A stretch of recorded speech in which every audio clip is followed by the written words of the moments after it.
এখন আপনারা দর্শন করছেন নাগেশ্বর মহাদেব। বাইরে আমাদের বাস অপেক্ষা করছে। আমরা 2x2 সিটের যে বাসে করে এসেছি গুজরাটের সাইট সিন দর্শন করতে। আমরা রুক্মিণী দেবীর টেম্পল হয়ে চলে এসেছি এখন নাগেশ্বর মহাদেবে। আমি এখন দাঁড়িয়ে আছি নাগেশ্বর মহাদেব টেম্পলে। অভূতপূর্ব দিব্য দর্শন হলো দেবাদিদেব মহাদেবের। এবার আমরা রওনা হয়ে যাচ্ছি নেক্সট আমাদের ট্যুরিস্ট স্পট যে গোপী তালাব দর্শন করবার উদ্দেশ্যে। এখন আপনারা দেখছেন আমরা চলে এসেছি গোপী তালাব। এই গোপী তালাব, তালাব শব্দে সরোবর, অর্থাৎ গোপীদের সরোবর। বৃন্দাবন থেকে যখন আমার গোপীনাথ তিনি অক্ষরে রথে করে মথুরায় চলে আসেন, তখন কৃষ্ণ বিরহে গোপীরা ক্রন্দন করতে থাকেন এবং তারা কাঁদতে কাঁদতে সমবেত হয়ে তারা সরোবরের মধ্যে কৃষ্ণ বিরহে যখন কাঁদতে থাকেন, চোখের জলে সরোবরের জল পূর্ণ হয় এবং তারা অন্তঃসলীলা হয়ে যান সেই সরোবরের মধ্যে কৃষ্ণ বিরহে। এই দেখছেন সেই গোপী তালাব এবং গোপীদের দেহ থেকে গোপী চন্দন অর্থাৎ গোপী তিলক মাটিতে পরিণত হয়ে যায় তাদের দেহগুলো। এই যে দেখছেন বিক্রি হচ্ছে এখানটায় সেই গোপী তিলক। বৈষ্ণব এবং সাধুগুরু ভক্তদের অঙ্গে যে আপনারা তিলক দেখতে পান, সেই তিলক এখান থেকেই পাওয়া যায়, যাকে বলে গোপী তিলক বা গোপী চন্দন। আমি এখন দাঁড়িয়ে আছি গোপী তালাব সামনে। তালাব শব্দে সরোবর। এখানে গোপীরা কৃষ্ণ বৃন্দাবন থেকে চলে যাওয়ার পরে কৃষ্ণ বিরহে এখানে কৃষ্ণ অন্বেষণ করতে করতে তারা এখানে স্নান করছিলেন। তারা এখানে অন্তঃসলীলা হয়ে যায়। স্নান করতে করতে তাদের এই চোখের জল এত বেড়ে যায় যেখানে সরোবর সৃষ্টি হয়ে যায় এবং এখানে তাদের অঙ্গ থেকে যে মাটি তৈরি হয়, মৃত্তিকা, সেটাই গোপী চন্দন, গোপী তিলক। বৈষ্ণবেরা ভক্তরা যেটা অঙ্গে দ্বাদশ অঙ্গে মাখেন, কপালে দেন, এটা সেই গোপী তালাব। গোপী তালাবের পাশেই রয়েছে গোপীনাথের মন্দির। আপনারা এখন দর্শন করছেন সেই গোপীনাথ, গোপীদের যিনি নাথ অর্থাৎ স্বামী, সেই গোপীনাথের প্রাকৃত দিব্য মন্দির গোপীনাথ। আপনারা এখন দর্শন করছেন সেই গোপীনাথের মন্দির। এই গোপীনাথের অন্তরেই রয়েছে সমস্ত গোপীদের নিবাস, তাই তিনি গোপীনাথ। গোপী তালাব এবং গোপীনাথ জি দর্শন করে এবার আমরা নেক্সট রওনা হয়ে গেলাম শেষ এবং অন্তিম যে আমাদের ট্যুরিস্ট স্পট রয়েছে, সেটি হলো বেট দ্বারকা। আমরা ভগবান দ্বারকানাথজি যে বাড়ি বা গৃহ যেখানে তিনি থাকেন, যেখানে থেকে তিনি দ্বারকা নগরীকে শাসন করতেন, আমরা এখন চলেছি সেই বেট দ্বারকা দর্শন করতে। যে বেট দ্বারকা সমুদ্রের মধ্যে বিশ্বকর্মাকে দিয়ে ভগবান বানিয়েছিলেন এবং যেখানে ভগবান 16,108 জন রানীর সাথে 16,108 ভাগে ঠাকুরজি বিভক্ত হয়ে তিনি গারস্থ লীলা এবং গারস্থ জীবনযাপন করেছেন। পরবর্তীকালে এই যে 56 কোটি যদু বংশ ভগবানের ইচ্ছায় বিনাশপ্রাপ্ত হলো এবং ঠাকুরজি তিনি লীলা অন্তে স্বধামে যখন ফিরে যাচ্ছেন, সেই সময় তিনি এই দ্বারকা নগরীকে, এই বিরাট দ্বারকাপুরীকে তিনি সমুদ্রের মধ্যে নিমগ্ন করে দিলেন এবং তারও পরবর্তীতে এবং সমুদ্রের তীরেই নির্মাণ হলো নতুন যে দ্বারকা নগরী বা রাজমহল।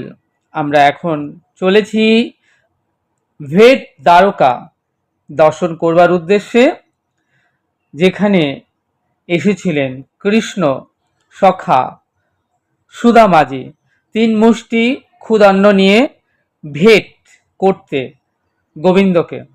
ভেট শব্দে যৌতুক উপহার।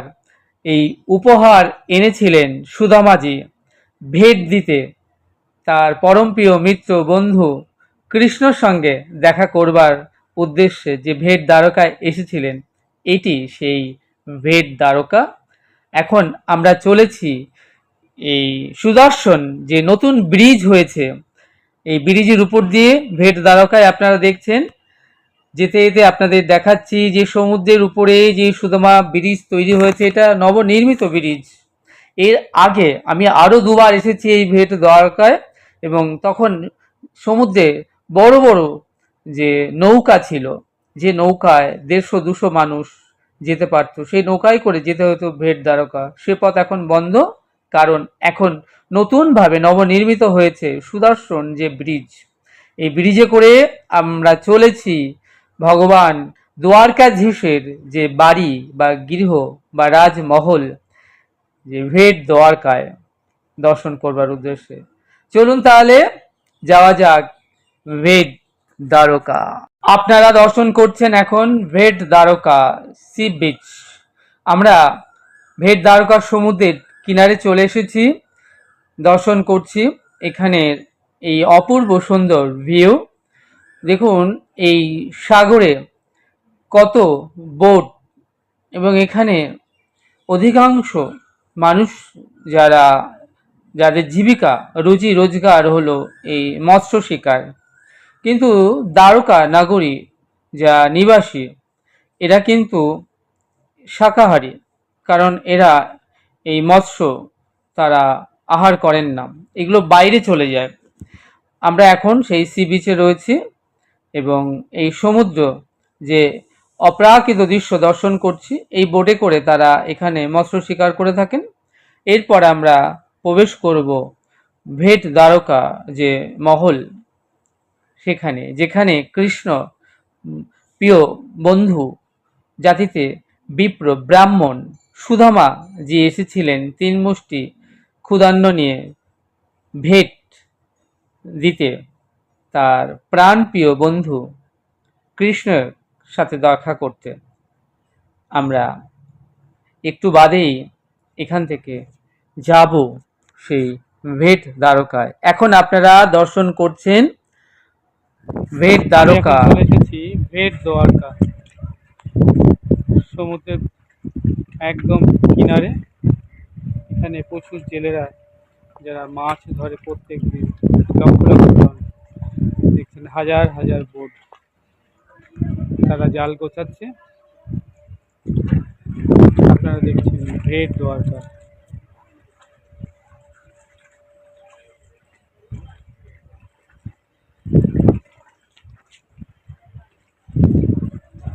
এই ভেট দ্বারকায় ভগবান কৃষ্ণজির বাড়ি, এবং সুদামা কৃষ্ণর বন্ধু 3 মুঠো খুদ ভগবানকে ভেট দিয়েছিলেন। আমার পেছনে সুদর্শন ব্রিজ নতুন চালু হয়েছে।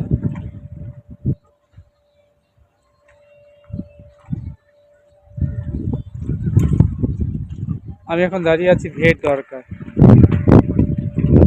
একদম সি বিচে। আমাকে দেখছি, আমি শ্যামসুন্দর দাঁড়িয়ে রয়েছি ভেট দ্বারকা সি বিচে। অপূর্ব সুন্দর নজারা। আমরা এখন এখান থেকে যাব ভেট দ্বারকা পুরীতে, অর্থাৎ দ্বারকাধীশ কৃষ্ণচন্দ্রের বাড়িতে। কিন্তু ভেতরে মোবাইল, ক্যামেরা, ইলেকট্রনিক ডিভাইস বা পাদুকা নিয়ে প্রবেশ নিষেধ। সে কারণে সেগুলো জমা রাখতে হবে। তাই ওই যে ভেট দ্বারকা পুরী ভেতরটা আপনাদেরকে দেখাতে পারবো না, বাইরেটা আপনাদেরকে যথাসম্ভব ঘুরিয়ে দেখানোর চেষ্টা করব।